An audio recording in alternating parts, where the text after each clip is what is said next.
idea for my next story. It's about a girl who's coming of age when she leaves her parents' Midwestern farm. Sounds kind of blah. Yo, maybe we should help you make it, what's that word I'm looking for? Yeah, what is that word? Good. Good? Yeah, that's it. You could analyze it up a bit. How about the girl is forced to leave the farm when her mother finds out that she's an evil vampiress? Yeah, no, but set it in the future so that the girl has to go live on this planet like Primus 4, right? And it's a vampirist prison colony. This isn't exactly what I'm going for. And on this planet, they don't need oxygen to breathe. No, sir. They survive by having sex. Not just regular sex. Space sex. This is good. We should write this down. No, but this girl's supposed to be on an emotional journey. We could use Duncan's computer. No. She finds her soulmate, a blind violinist. She learns to love. The space sex should somehow involve black magic. And laser guns. Another hot chicks. With laser guns. Whatever. How does it feel to be child free as living from the world down on their knees, kissing your ring? I've been full-handed to you, watch it all blue. Yes, I feel stupid too. Aesop's job is done.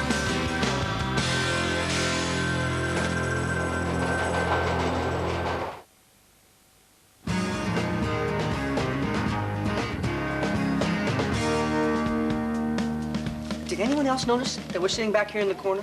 We used to hang out in the booth. The junior stockbroker's got it. Everyone's got something. Junior stockbrokers, clinic counter girls. Religion now. We've got nothing. We have no thing. Sure we do. We're the group that sits around and reads the paper. Look, we need to figure out what we're going to do with our lives. No problem. Dry cleaner. Shrew. Spinster. Shoe thief. Jane, you have got to read this. It is the greatest book ever written. The Great Gatsby. This man falls in love with a woman he can never possess. It's kind of like you and me. Yeah, just like that. But it's not just a love story. It speaks volumes about life. I read that book, okay? It's about some freak living in a guest house on Long Island. Who cares? It's only amazing. This book has shown me what I want to do with my life. You moving to Long Island? I'm becoming a writer. So, you want to be a writer now? Now, this is huge, Jane. I found my calling. Last week your calling was acupressure. I remember when you wanted to be a nurse. Duncan, I was 5. I've wanted to be a million things since then. This is what I'm saying. No, but this is different. I want to write something with a vital message. I want to be the voice of my generation. Okay, let's say you have found your calling. That's great for you, but I still have decisions to make. I don't want to be stuck on this ship. Oh, man, look at Garfield's hair.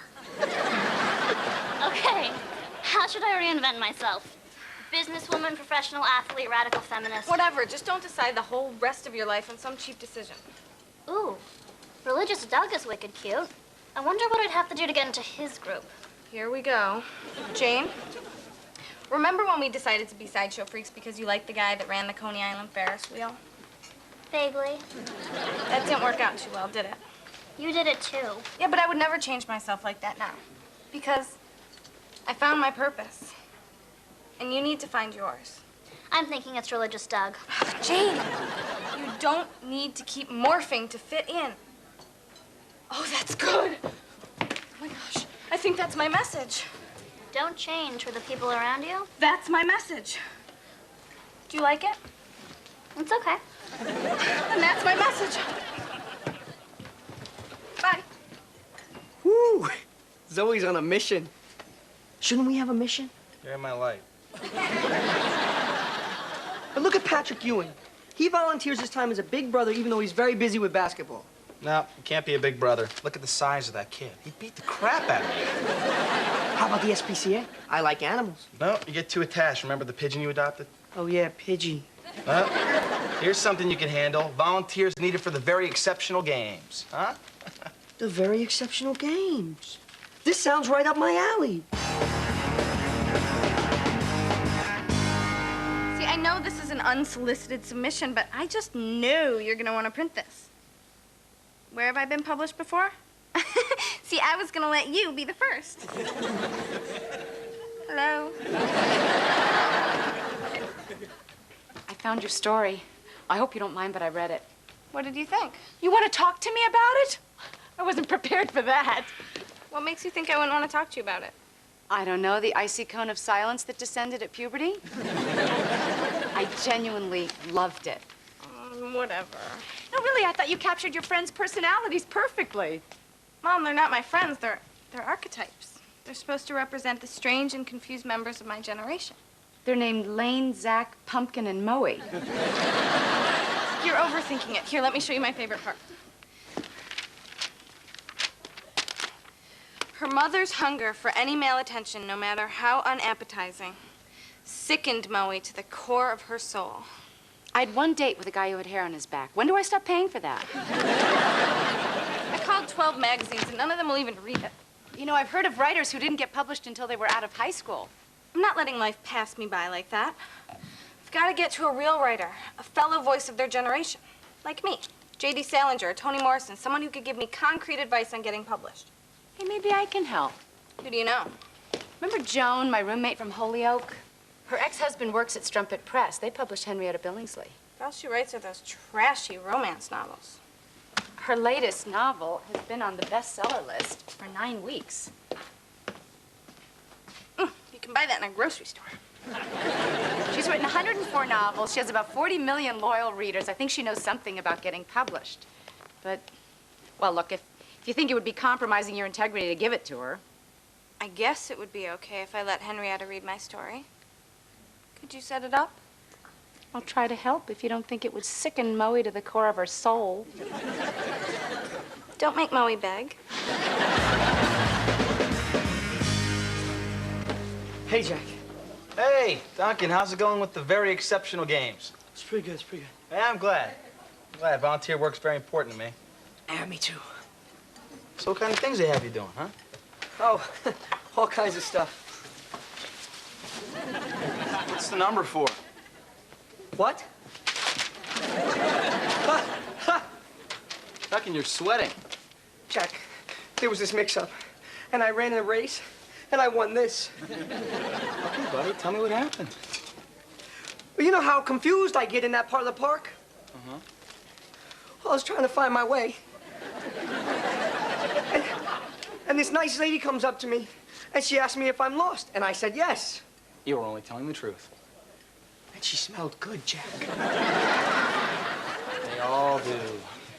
And then she put me on the line with these other guys, and then the gun went off, and I ran, and I ran. And the next thing you know, I'm crossing the finish line of the very exceptional 500-yard dash. And you won. And I won. Wait a minute, Duncan, you went there to help those people. It gets worse. I have to go back this afternoon for the very exceptional relay. So, you won by a lot? I creamed them. By like 400 yards. Oh, never won anything before. Winning is a rush, isn't it? Most exciting moment of my life. Of course, you have to give the medals back. Of course. It's funny, because you could probably win every single event, couldn't you? The only thing I'm not sure about is the shot put. Because this big guy was like 40. And those medals would look great on your bookcase. And being a winner is just what you need right now to reverse all the damage your mother has done to your self-esteem. Yeah. And it's almost too bad you have to give the medal back. Still, you can't compete in the very exceptional games because that would be wrong. Yeah, wrong. Thanks for straightening me out, buddy. I'm gonna go give this medal back right now.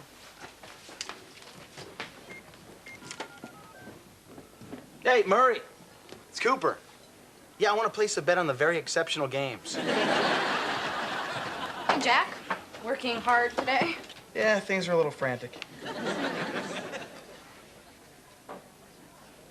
Oh, God, thank you for this muffin of which I'm about to partake of and eat.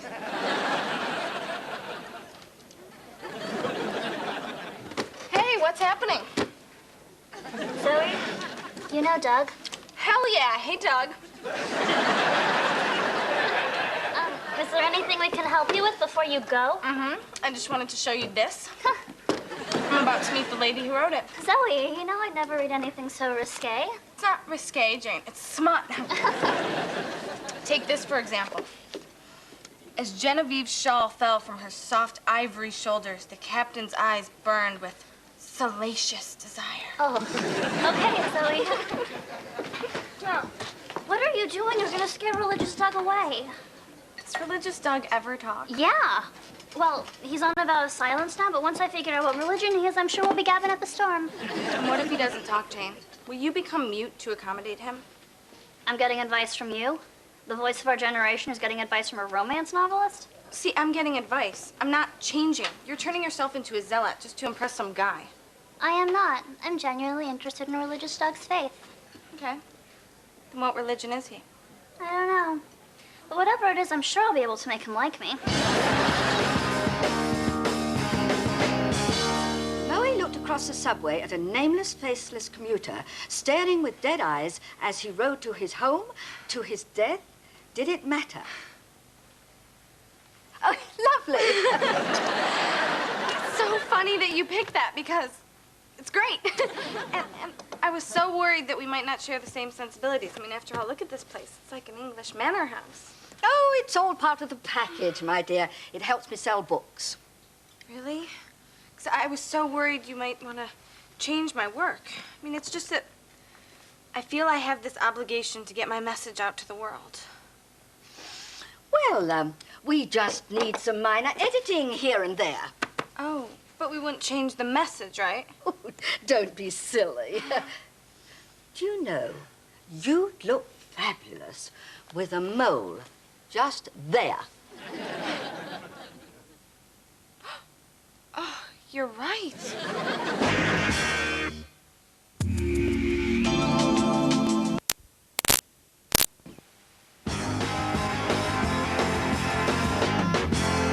No, Murray, those races were not fixed. All I can say is this Duncan kid is a very exceptional athlete. Hey, how's the volunteer work coming? It's great, it's great. It's very fulfilling. Yeah?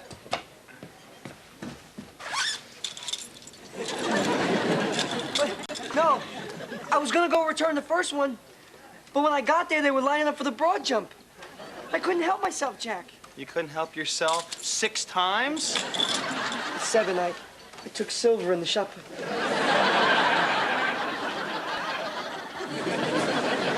Jack, I'm sick, I'm dirty. I sold myself for 6 pieces of gold and a silver. Then be a man and return those medals. I don't even know how I got into this mess. You know, once I started winning, I couldn't stop. That's not what it's about. So what if you're not a loser for the first time in your life? You ever think maybe you weren't meant to feel good about yourself? But I'm in the finals of the very exceptional games. Now, if I win, I get this big trophy. Yes, you could. And you'd be a big star. You're right. I just shouldn't even go back. No! You should go back and return those medals.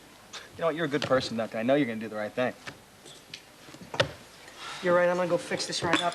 You're going to tell them you're not running in the finals? That's what I'm going to go do. Because you're a strong personality and you don't care if you win that big trophy. How big you think it is? Oh, it's big as hell. I'm a strong personality. Murray, Jack, very exceptional games finals. Let it all ride on Duncan Melch. What do you mean he's the prohibitive favorite? Well, what are the odds on the other guys? Really?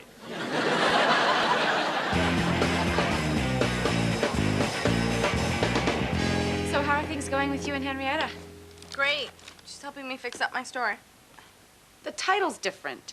Yeah, well, Never Change was too on the nose. It's a much better title. Love in the Congo? Who's not reading that?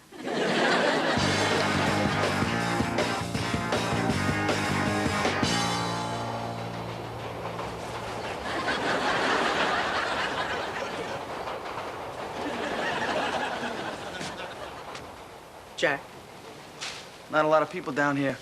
it's the off hour. On your way to return those medals? Yeah, I was just headed there. What are you stretching for? You know, keep him warm.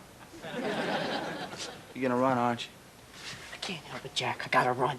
It's okay, you can run. I can run? Yeah. Thanks. But it's not your night, Duncan. What do you mean it's not my night?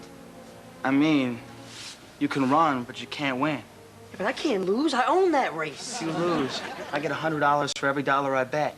You throw the race, I'll give you half. Yeah, but that's not the same as winning. I need that feeling, Jack. How do you like the feeling of ruining your best friend? What? Because that's what you'd be doing. You'd be ruining me.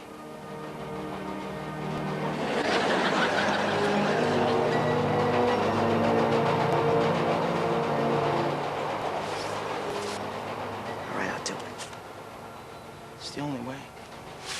What are you so mad about? You know why? I could have won that trophy. You're my best friend, Jack. You should have looked out for me a little bit. Got some medals, you saw some prizes. That's not the point. I could have taken those kids apart. I could have won. I could have been somebody. Instead of just this normal kid, which is what I am, let's face it. I'm sorry you feel that way. But in time, you realize you did the right thing.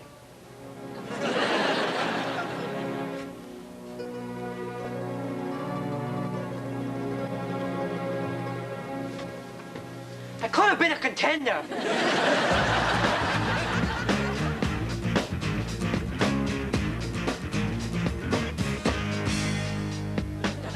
Henrietta, what have you done to my favorite passage? Oh, just a little fluffing of the pillows, dear. Miranda stared longingly across the moor as the mysterious Prince Valenzuela rode bareback and bare-chested to his wife, to his mistress. Did it matter? Don't thank me, dear. It's the least I can do for you, Francesca. And that's another thing. When did I become Francesca Pillsbury? Well, Zoe Bean is such a common little name, isn't it? Oh, look what I found in the anteroom. A corset? You're not going to try and put that on in front of me, are you? Of course not, darling. It's for you. I'm sorry, Miss Billingsley. I want to become a serious writer, but I just do not see how wearing a corset and doing my hair up in ringlets is going to get me there. Writing is not about words, Zoe. It hasn't been since Victor Hugo. Now it's about the painting on the front cover and the author's picture on the back. It's less important to create an image for your characters than it is to create an image for you. I don't care about those things. Because you're an artist, is that it? Kinda. In the entire history of the world, there's been one book, one song, one painting, one poem. All the rest is clever marketing. What was the song?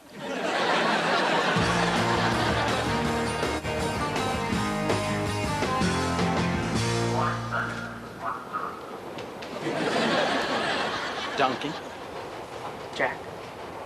you owe me an apology. Why? You wanted me to blow the race, and I did. I didn't say stop in the middle and mention me by name. But I didn't want people to think it was my idea. It's not what I'm about. I don't care what you're about. Thanks to you, Murray stole my wallet and hung me on this phone booth.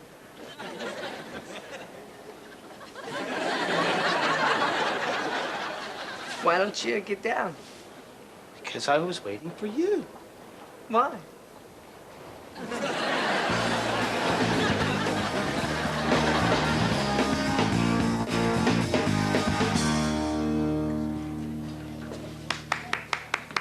Congratulations. This is the lowest I've ever seen you go. Just don't tell Zoe you saw me like this because I'm plainly compromising my integrity. Thank God. I don't want to pry or anything. I just got finished posing for Henrietta's next book cover. I thought I'd show it off. You freaks, the both of you. So, I guess your message has changed. Henrietta promised to get me into a summer writing workshop. Do you think I'll decide who I am before I actually have anything to say? You know, the Apostle Paul speaks about that at some length in Thessalonians. Jane, you can turn it off. Religious Doug just left. Damn it! Did we go too far? Granted, we throw ourselves into things. But we'll always be there to stop each other from going too far, right? Apparently not.